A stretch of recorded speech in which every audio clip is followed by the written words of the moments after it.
You're listening to the Broadway Podcast Network. How powerful is the Cox Network? So powerful that one day the internet will let your doctor perform miracles from thousands of miles away. Connecting to remote operating room. Giving a whole new meaning to the term house call. Operation complete. The Cox Network. With gig speeds everywhere. It's internet built for tomorrow, today. Cox, bringing us closer. In Cox serviceable areas, speeds vary and are not guaranteed. Cox terms apply. Other restrictions may apply. In the spirit of reconciliation, the Theatre Thoughts podcast acknowledges the traditional custodians of country throughout Australia and their connections to land, sea and community. We pay our respects to their elders past and present and extend that respect to all traditional custodians of the land on which our episodes are recorded. I'm crazy and slightly obsessed about rib expansion. And so this is kind of like what I do, even like pre-audition, like when I'm waiting, I just like dig my fingers into my ribs, like the front and the back and like underneath. I learned it at school and now I can't stop. Yeah. So what's it meant to do? Just to let all those muscles go, the intercostals, so that they really, you know, swing out and then you can have a full breath. And I just feel like if I don't do that. It's not the same. That's incredible. Yeah. How cool. So cool. Yeah, but now I'm just stuck on it. 35 millimeter. Highly recommend. Yeah. Do it. We'll be digging into our ribs backstage. We got your bruise. Like, what is your bruise for?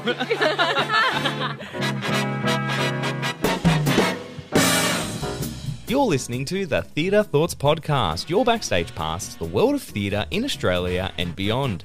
I'm Justin, your guide through the drama, comedy and pure magic of the stage from the heart of Australia to the grandest stages worldwide. Join us here for enlightening conversations, reviews and behind-the-scenes stories from the artists themselves. Subscribe for your regular dose of theatre inspiration and consider supporting us on Patreon for exclusive content. Follow us on Instagram at TheatreThoughtsAUS and TTPod_official and discover even more over on our TikTok, Theatre Thoughts Australia. So join us as we rise the curtain on a brand new episode of the Theatre Thoughts podcast.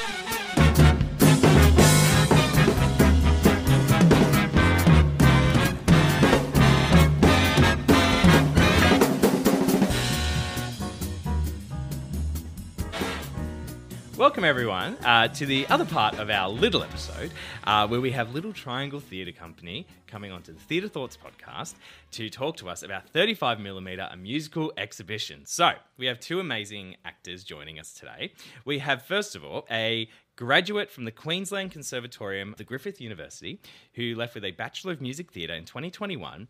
Their past credits include the 25th Annual Putnam County Spelling Bee, Brigadoon in Neglected Musicals with Hayes Theatre, and The Gruffalo with CDP. It is Nina Carcione. Hello. Welcome. Thank you for having me. Thank you for coming on. And then we also have a graduate from the Integrated Musical Theatre Program at the American Musical and Dramatic Academy in New York City, a featured performer in the Columbus Day Parade on the 5th Avenue, which was also broadcast internationally on ABC Live. Her other credits include In the Heights as Nina, West Side Story, and Urinetown for Hayes Theatre Company. It's Kira Leiva. Thank you so much for having both of us. We're so excited to talk to you today. I'm excited to talk to you. First of all, In the Heights, was that with Hayes? No, it wasn't. I've done two productions. Yeah. One was when I was young. I did it out in Penrith. And then the Okay. other one I did in Pennsylvania when I was living in the States. Way. Yeah. I love In the Heights. It's such a good musical. It's great. Yeah. That's so good. Well, I guess you're on to talk about 35mm with Little Triangle, but I want to get to that a little bit later. I'd love to know you first. So I'd love to get to know you a little bit more. Yeah. So I guess for those who don't know you, what's the top things to know about both of you? You know, what are the top things to know about, Nina and Kira? It's a bit hard when you talk about yourself, isn't it? Yes. Where to start? I love me some op shopping, some Do mid-century you? furniture. Nice. Yeah, loving the outdoors at the moment. Yes. Beautiful Sydney weather. Yeah. What about you, Kira? Yeah. Look, love theatre, obviously. Very excited to be working on 35mm as well. Like, this is my first time working with Nina, and she's an absolute gem. Yeah. You are too. Yeah. I feel like, lot of theatre, eating food. Yeah. And you've done a lot of work in New York. How did that come about?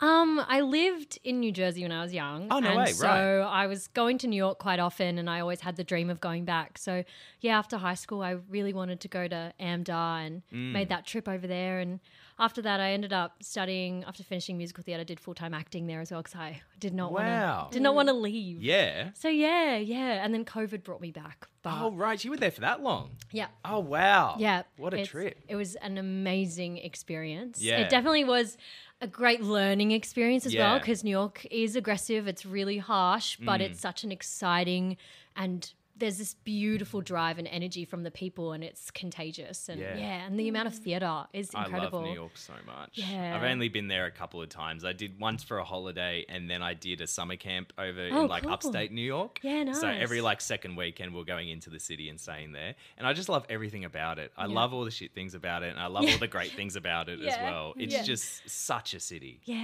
Yeah. such an energy to it. Yep, 100%. That's so cool. Yeah. And Nina as well, with you. So you're Queensland. I'm from Perth You're from originally. Perth. Freo girl, Okay, if there you anyone's out go. there from Fremantle, shout out. And then I moved to Sydney for Brent Street when I was Yeah. 17, away from family, and then spent 3 years in Brisbane for the Queensland Con That's and so moved cool. back to Sydney last year. So you've seen all the I've country. seen it all. You've seen it all. Yeah, still yet to tackle Melbourne and the Yeah. other things, but Don't I worry, I've love only Sydney. been. Melbourne was like I've only been to it like for the first time. I think it was last year. Yeah, at the moment, I'm just loving the theatre in Sydney specifically. I Yeah. feel like there's always so much to see, especially when you come from Perth and there's nothing. Yeah, right. Okay. Yeah, it's just really inspiring to go out to shows when you can afford it. Yes. Yeah, Yeah, and see the diverse theatre that we have here. that's so cool. Yeah. Well, I'd love to ask you our theatre thoughts questions if you'd like to take part in them. Obviously. ready. Yeah. So essentially, they're just different questions about theatre that we'll ask. We'll do a one-for-one sort of thing. So ask a question, then one of you can answer, the other one can answer, and then we'll just kind of keep going. All right, we'll start with the first one. What has been your favourite production you've seen recently? I saw Lady Day Okay. last week. At the week before, Belvoir. at Belvoir. Yeah. And it was phenomenal. Zara Newman is incredible. Also, the story was so heartbreaking and it really was so immersive. You really feel like you're in that time and in that space. It was, great. Great one. Yeah. Nina? Constellations at STC, which Okay. Kira also saw. It was Yeah. That left me like the next week after just like thinking about what if, and that's the main kind of Right. thing that it leaves you with, questioning like the timing of everything, which is ironic because we were Of the talking story about we're that talking about before, yeah. pre-podcast, and yeah, it really sat with me for a long time. Wow. Yeah. I missed that one, but I would just remember seeing everyone talking about it, just saying the most amazing reviews for it. No set Yeah. apart from this beautiful like, how would you describe it? Planetarium kind of. Really? Yeah. Wow. It Really was like looking up at otherworldly. stars. Yeah. Like watching just a globe with no set around it. Yeah, It was right. beautiful. It was so simple and Yeah. just such a testament to the simplistic staging of it. And Yeah. yeah, it's beautiful. Stunning. How cool. Yeah. Is there a role that you haven't played yet that you'd still like to? Yes. Yeah, Yes. so many. Amelie has always been a dream Oh, yeah. theatre role Yeah. for me. But to widen that, I just want to be a part of new Aussie work and Yeah, be able to nice. give voices to what our country has to say and Would not you put yourself in a box. Like to originate a role? 100%. Yeah? That's the main dream role. Yeah. And in recent years, like letting go of that kind of fantasy of the dream role because it's like so many things out of your control. Yeah. And what is in your control is like, yeah, what theatre do I want to be a part of Yeah. and create? So that's what's exciting me at the That is moment. a What great about you, answer. Kira? I mean, I would love to. This is a play. It's Lungs by Duncan Macmillan. I would love to play the woman and tackle that. I feel like it'd be so challenging. And also similar to Constellations, it really plays with form. Yeah. And it's kind of straight through, and there's no real like setting, location, and set time period. It just fluctuates and it's beautiful. So that, or like I'd love to play Dawn in Waitress. Yeah? That's so good. Yeah, but there's shops. a long list. There's a long list. That was meant to come a couple of years ago, I think, Waitress. I think Yeah. COVID probably stopped it, I think. But I wouldn't be surprised if it comes, Hopefully. in a couple of years. Great show. Yeah. So beautiful. Yeah. Do you have, or name a play or production that's left you speechless? Seawall of Life I saw in Where was that? 2019 on Broadway. Okay. With Jake Gyllenhaal and Tom Sturridge. And it's two monologues that they've just paired together. I'm not connected in any way, different playwrights, and it was just unbelievable. The staging was so simple. It was just the one actor and the audience, and it really made me realize, like, this is why I do this. Oh, I love that. And it was quite the moment, quite the experience for me. That's so good. Yeah. What about you, Nina? Very cool. Mine was also a play at Belvoir in 2019, Things I Know to Be True. Okay. And similarly to Constellations, I just remember sitting there, and I was in my first year of uni, so very like wide-eyed and wow. Yeah. Just like so relatable, seeing an Australian story on stage, something that's obviously it's been around for a long time, that play, but I had never seen it before, and very real. Yeah. That's so good. Yeah. I love those answers. Yeah. Do you have a pre-show ritual that you like to do? I find doing makeup, which obviously you have to do for the job, but that to me is just so, what's the word? Like heavenly. Like you're just getting into the role, masking up and getting into the character. Yeah. I love doing that. But you have to do it for the job, so Yeah. it's kind of ideal. I always nothing remember crazy. like doing makeup at a show. It's like I become a different person because I have to colour in my eyebrows, and normally you can't see them. So I walk out and everyone's Invisible just like, eyebrows. "Who are you? What's going on? I can see your face." It's like, whoa. So the whole makeup thing is like it's a part of it for sure to get into it. Recently, I also love a power pose. Oh, do you? Yeah, and like in the 5-minute call, just like standing in either like a power pose, something that makes you feel really strong, and it kind of tricks your brain into it's a bit of science behind it as well. How cool. That's fun. I'm crazy and slightly obsessed about rib expansion. Rib so this is expansion. kind of like what I do, even like pre-audition, like when Yeah. I'm waiting. I just like dig my fingers into my ribs, like the front and the back and like underneath. I learned it at school and now I Really? can't stop. Yeah. So I what's it meant to do? just to let all those muscles go, the intercostals, Yeah. so that they really, swing out and then you can have a full breath. And I just feel like if I don't do that, Yeah. it's not the same. That's incredible. Yeah. How cool. So cool. Yeah, but now I'll I'm just try stuck it on for it. 35 Yeah, millimeter. highly recommend. Yeah. Do it. Be digging into our ribs backstage. We go to a brew. So where's the brew for? Which production would you most want to see come to Australia? Something Rotten. Oh my God. It's so God. underrated. It's Nobody amazing. said that in all the times I've asked that Really? question, and that is one of my favourite shows. I've never seen it, but I'm such a Shakespeare nerd. Yeah. I've listened to It's a Musical countless times. Shakespeare's my dream role to play in that musical. Yeah. And I sing his songs like whenever I'm in the car just because I go, yeah, no, I can still do it. Yeah, I could do that. Got it in you. And it's like my dream role. So thank you so much for No, saying it's that. so funny. Yeah. And the tap numbers, highly recommend everyone. Yep, Something Yeah. Rotten. Or The Band's Visit. Very different. Oh, yeah, on very the different. Opposite. Yeah. But I saw that and I feel it like was that would lend itself to a small intimate theatre as well. Yeah, like definitely. Bella or Hayes. Yeah. Or, Yeah, for sure. Yeah, Beautiful. Hayes, definitely. Yeah. Stunning music. Yeah. So good. I want to see someone do Hadestown. I know that's a very Yes. popular Yes. answer No, that's lately, great. but really want to see that Yeah. come. And just more funding for Aussie work on a Yes. commercial scale where they can have more of a life than just one season at, a more intimate theatre. Yeah, definitely. Bring that work to the country, to places like Perth and Yeah. elsewhere that Yeah. don't get those big shows. I think it's good because, like, there is some success stories that show what happens if you put funding behind it. And Fangirls is obviously the most obvious success story. Like, I mean, 100%. they're going to London next year with it, which is just, like, insane. Yeah. So good. I mean, and Belvoir obviously got behind that. And so that's just pure proof. If you Yeah. push something and there's a funding there for it, look what can happen. Definitely. You know, And the so rest that's of the great. world will relate to these very universal stories, Yeah. but also we can have a voice Yes. outside of our Yes. industry. Well, they're literally using the Australian accents on London, and I remember Oh, commenting great. when Eve posted, I'm like, thank God you're still keeping the accents because that's gonna be so good. Yes. Yeah. Yes. They'll love it. Excellent. Yeah. Great answers. They Yeah. were all awesome. Thank you so much for that. Well, we'll take a quick little ad break and then we'll talk about 35mm. Great. Thank you. Taking charge of your future starts with taking the first steps. And saving up to $30 a month on Cox Internet with the Affordable Connectivity Program makes those steps easy to take. Whether they bring you to click upload on your first short film or join now for an online book club. Applying is easy. See if you qualify at cox.com/ACP. Non-transferable one per household. Application and eligibility decisions are made by the FCC.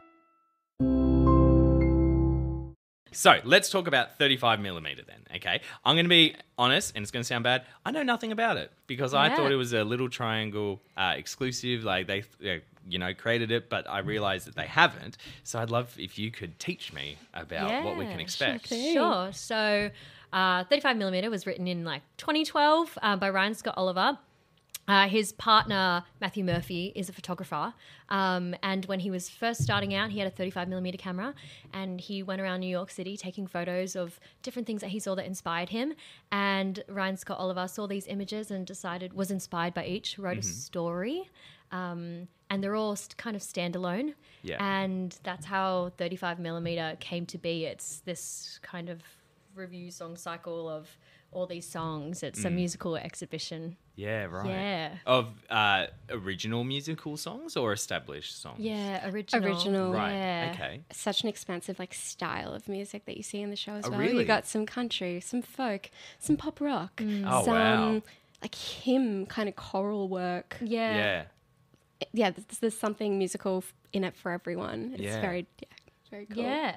That's great. Very wacky, wild concepts that the audience will be so excited by what we can explore. Yeah. And the question I always like to ask when it comes to staging, works that haven't been staged a heck of a lot is why this one, do you think? Why this one and why now? I think it's such a love letter to artists of the main intermission song in our show. There's no intermission, but we're treating it like it, is Why Must We Tell Them Why? And it's kind of speaking directly to the audience about the artist's experience and that very universal experience. What do you think? Yeah, it's what it means to the artist within the story. And I think why now? Well, I feel like the artists are still feeling, they're still trying to find their feet after COVID. And there's also an extreme lack of funding in Australia, in Sydney. I know we're seeing a lot of arts venues,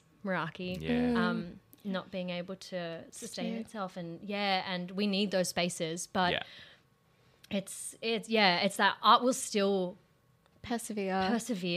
Artists will find a way. Yeah. But I think we want other people to see why it's so beautiful and why it's so important to the entire community. For sure. And I think that show really says that. Well, and you guys have persevered as well because you're coming to Flight Path on the 30th of November. Yeah, Yes. so you guys have a place to stage it and a great venue as well. So I mean, still plenty of room for people to come and see it. More room, to come and see, which is always more great. capacity, which is nice. Exactly. Get your tickets. How have rehearsals been? Because you guys were at rehearsals today. Yes. So what have the rehearsals been like so far? The music is wildly complex. It's challenging. And Really? Wow. it's Okay. the hardest material I've ever touched. Me too. In my Me training. too. And The harmonies the are... harmonies are amazing. And so very bravely led by Jeremy as our MD, and we've been working through that. I feel really privileged to be a part of a production where we're creating it from scratch, which is why independent theatre is so cool. We are kind of re-establishing these characters. It was originally meant for a cast of 5. There's 9 of us. Oh, lovely. So being able to change the key of a song if that doesn't fit that performer's voice type, that's just so liberating. And it speaks to I don't want to be put in a box. I want to create this track for myself, and it's so freeing. Really cool. That's great. And Little Triangle is such a beautiful company, and there's a really safe space that's been cultivated for all of us to be super creative and super playful and figure out what these songs mean to us as individuals, but also as a group, and how we can find narratives and character connections within ourselves. And because of the way that the show is, there's no dialogue and there's no arc that way, but we're finding it ourselves, and that's been really cool to explore. And I think as well with Little Triangle, which was what I was saying to Little Eggs before, was that Little Triangle, you know, is so unique in the shows they choose. Like the first one I saw them do was Edwin Drood, and then lately Blank at the Fringe. That was and so great. Oh, wasn't it? Yes. It was so much fun. Which night did you go to? It was the night that Jane Watts was meant to be on, but she was sick. I was unfortunately. there. Oh, were you? Oh my gosh. Oh, there you go. Yeah. Cross paths. Great. And that was Great such night. fun. It was such a fun night. And so like professionally done for like an improv musical thing. It wasn't like, you know, the one where they go, make a choice. And funny. laughing at themselves. Yeah. There was so much commitment. Yeah. And I was so invested in the story So by was the I. end. It was so good. It's really entertaining. So what was I saying? I lost track. So Little Triangle taking those risks. And I think do you think that's part of the appeal of, you know, the company? Yes, I think it's so exciting to see a company taking those risks and not playing it safe, because we know people will want to come and see really not risky theatre, but exciting theatre. Yeah. And work that hasn't really been done that much in Sydney. And something that's exciting and unique and fresh. Yeah, for those definitely. people that are searching for Avant-garde. Avant-garde. My uni brain. Here we go. Avant-garde. Is there a favourite song that you guys have so far? Is there a favourite part or something that you sing, or a part of a song that you sing? I love The Party Goes With You. Yeah? Originally sung by Lindsay Mendez. Yeah. So that was not a proper sentence. Lindsay Mendez. It's heartbreaking and beautiful. Oh, wow. Oh, my gosh, yes. And Jack does sings an it amazing job. gorgeously. Yes. Yeah, another example of they've changed the key for Jack, so it has a different arc, but like it's done so well. Yeah. And there's no reason why you can't do that. Yeah. You know? Yeah. For me, as an ensemble, I think I've just missed singing with a group of people who are so skilled at what they do, and that wall of sound. And there's a couple of songs, it actually in the moment of Why Must We Tell Them Why, there's this really insane harmony at the peak of the song. And the other night when we sung that in this really boomy room in Balmain, like it was just a wall of force of like, here we come, world. Oh, cool. I would come just for that harmony. Just so you know, everyone. Just for that one. How great. Yeah. Well, that sounds amazing. Now I know a lot more about the production. Thank you. So that sounds great, and can't wait for audiences to come and enjoy it. Me too. But before we finish, I'd love to ask you a question I ask everyone on the podcast, and I'd love to see your responses to it. I'd love to know how you think the theatre industry's changed over the years, and how those changes have affected or impacted the work that you do or the work that you take part in. I think at the end of uni for me, there was a lot more talk about intimacy coordination, and I'm really grateful that that was then a part of my training, so you can go into these spaces creating a safe space for yourself and for others, and after the Me Too movement and feeling, more safe than what I have felt in past rooms. And I try to bring that in where I can, of like, can I do this? Can I do this? Yeah. Don't touch me here, blah, blah, blah. Yeah. I feel lucky that that's now a thing. Yeah, that's great. Yeah. I think diversity and a lot more, ethnic diversity. I think it's changing quite slowly, but it's changing, and I think that's incredibly important.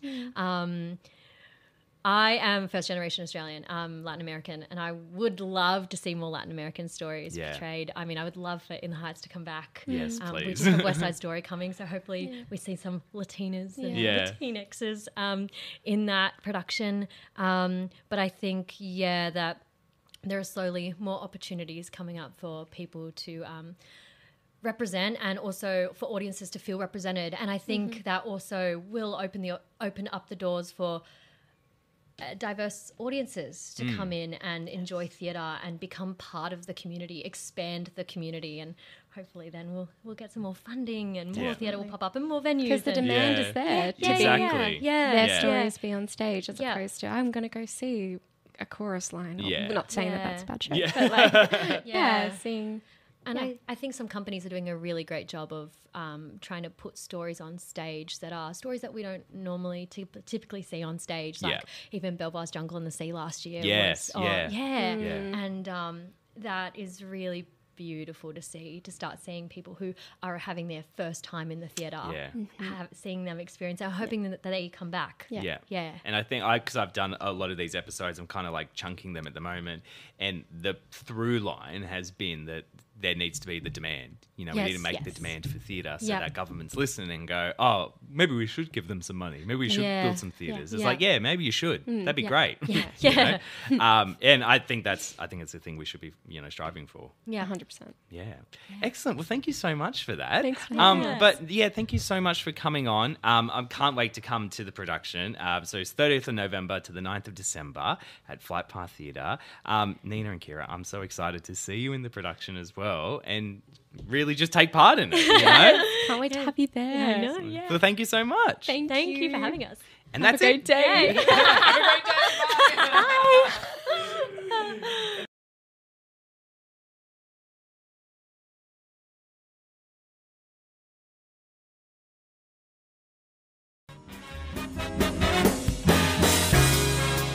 A massive thank you to Nina and Kira for joining us as our guests on today's episode.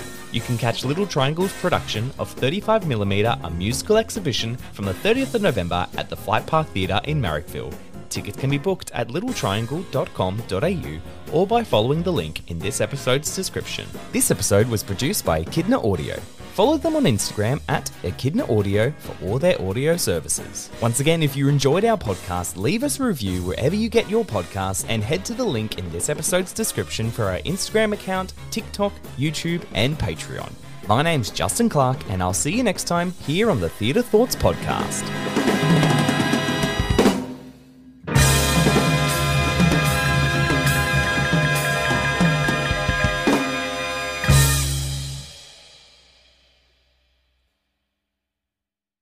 Greetings, boils and ghouls. 'Tis I, Andrew Keenan Bulger, coming to you from the deep, dark recesses of the catacombs of Off-Broadway. My dressing room at New World Stages. This is Dracula, the Podcastula, the official companion podcast of the new Off-Broadway show, Dracula, a Comedy of Terrors. Each eerie episode, I'll be sitting down with the cast and crypt keepers, creators, for a phantom-filled foray behind the scenes. We'll be chatting about hauntingly hilarious onstage mishaps, tales of theatrical terrors, and unraveling the cobwebs of creation from the first scratch of the quill to the last blood-curdling bow. So gather round, dear listeners, turn down the lights, make sure there's garlic by your side, and brace yourself for a descent into the heart of Off-Broadway's most fantastic comedy.